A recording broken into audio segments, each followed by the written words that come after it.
Moved up to Milltown. We were at Milltown about a year. And then we moved up to Piltzville. We were there for a little over a year, and the house caught fire and burned up. We lost everything we had there. Oh my gosh, do you remember anything about, were you guys home when that happened? Oh yeah, we were in bed sleeping.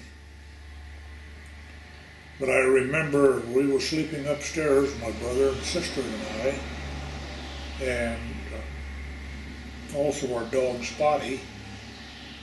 And the last thing I remember was looking down the stairway when my sister grabbed me up and threw a blanket over my head. The last thing I remember looking down the stairway was a flame swirling through that stairway. And she threw the blanket over my head and run down the stairs, and my brother right behind us. And we all managed to get out, all but the dog. And last thing I remember was him upstairs barking. And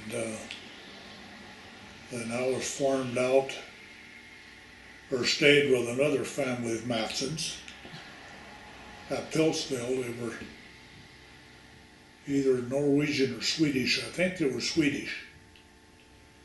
And that's, I stayed there for 2 weeks till Mom and Dad happened to locate another place to live.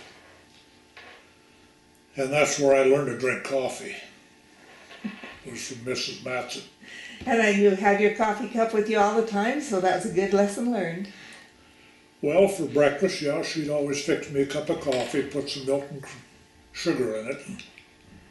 Mom come out there one morning, her and Dad. Mom had a fit because I was sitting there on a chair with a couple of 3 Sears Roebuck catalogs, sitting there at the table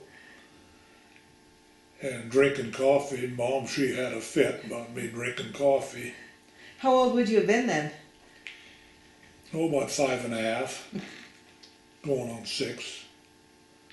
And she had a fit because I was drinking coffee, and Mrs. Matson says, "Oh, don't worry about it, Mrs. Bateman. It's not going to stunt him." I don't know whether it did or not.